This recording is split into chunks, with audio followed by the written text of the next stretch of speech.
You went to JadiJe page, didn't you? You found the doc, the resonator, spat out your new script. And you saw that the script is not like what most manifestation teachers taught you. Or maybe you didn't. Maybe you closed the tab. Maybe the committee, the voices you inherited, that sound like you, but are not, screamed so loud in your head that you convinced yourself it was stupid. A waste of time. They whisper, that's just another scammer wanting to sell something to you. I get it. That voice is a professional wrestler. It's been training for this match your whole life. But if you did get your synopsis, congratulations. You now have a new script. Let me explain what each of the bits means. Scripting is a popular manifestation method, but mine is not the same as theirs. And the script I'm going to show you is just part of the process. The scripting they teach you is just a long form version of affirmation. The brain sees it like a fantasy. Just like an affirmation, the brain or the committee can say, no, that's not true. You say, I'm rich. The committee says, no, you're not. It's hard to feel rich when you're in a tug of war with yourself. We need something that bypasses our logical mind so that we can feel the realness of our visualization without resistance. Manifestation teachers mostly use meditation, hypnosis of subliminals to bypass the conscious mind. But these methods don't work for me. I find them boring. After more than a decade of experimenting with ways to manifest, I found the best way for me to bypass my logical mind is through story. I didn't invent this. I learned it from Bashar, but I changed the process to make it simpler and more fun.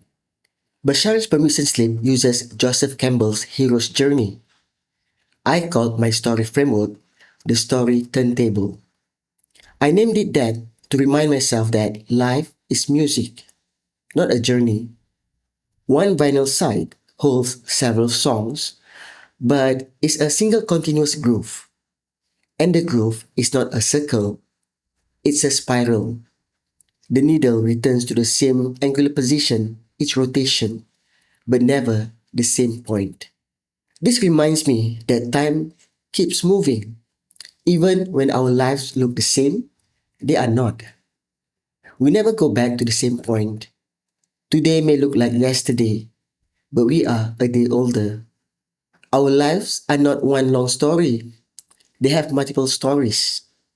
We usually call them phases of our lives, just like a vinyl has multiple songs on it. And every song has beats: intro, verse, chorus, bridge. The hero's journey has, if I'm not mistaken, 17 beats. But my story turntable has only 6 beats. Beat 1. The world. The world you are living in and the rules you are running on. It is not necessarily comfortable, but it is familiar. The discomfort is stable, and you have built a life around tolerating it. The defining features of this beat is not that things are bad, it's that they are not bad enough for you to do something about it.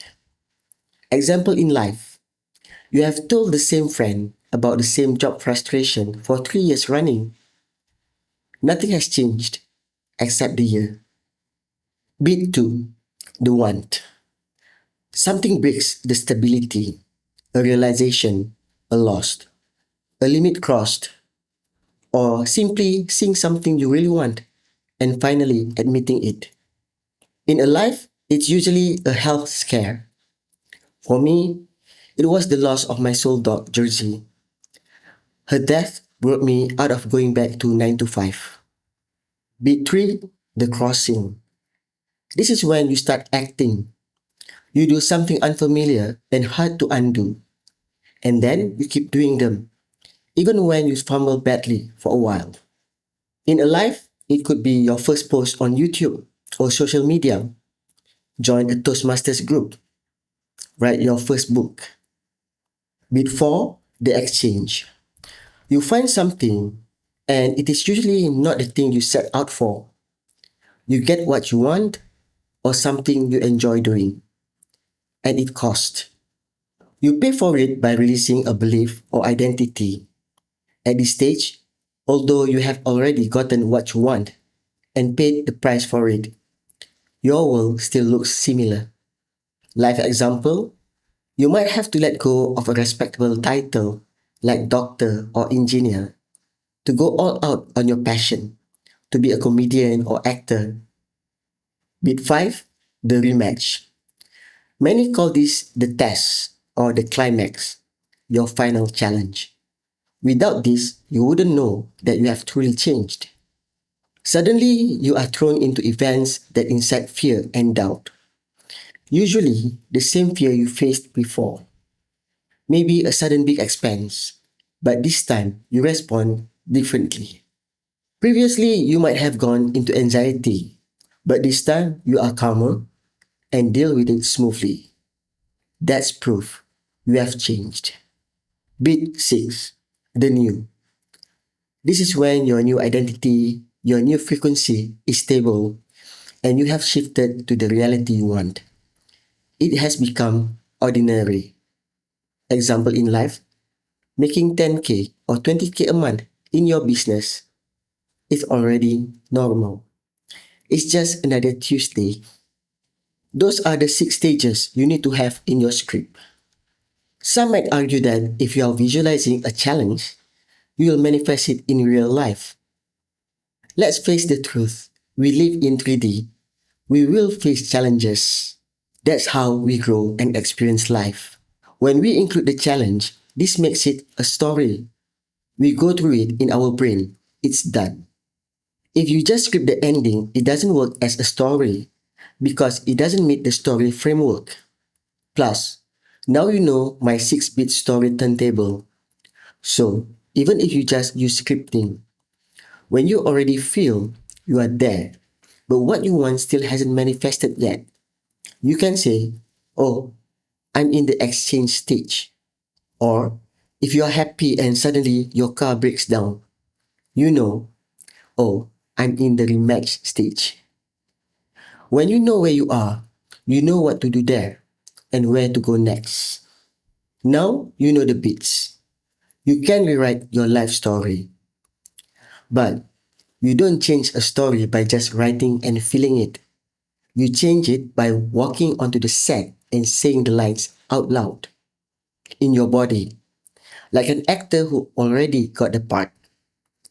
Remember, we are the actors and the audience. So, here's what to do. Get the resonator to help you write the first draft. You just answer 11 questions. It's a free tool. Go to JadiJe page, find the dog. She brings gifts. You have a new record or vinyl. Now, play it. Most manifestation methods, you play the record in your head. This is not that. I call mine reality production. Rewrite, rehearse, roll. So, after you rewrite the script, you rehearse it, perform it. And if you don't want to perform and play alone, I'm taking 10 people through the whole thing, 6 weeks. Even if you are in the world stage and don't know what you really want or what excites you, we'll work on that. Once you know what you want, you write the scenes. Then you perform them. We are going to have fun, like play pretend when we were kids. Season 1 is casting now. If it's still open when you're watching this, the page will say so. Only ever one per season. Apply only if you are willing to have fun and act on your dreams. I would rather have 10 people acting than 100 watching. Wait, this broadcast is running too long. Longer than I should be on air. You know how it is. The committee is watching.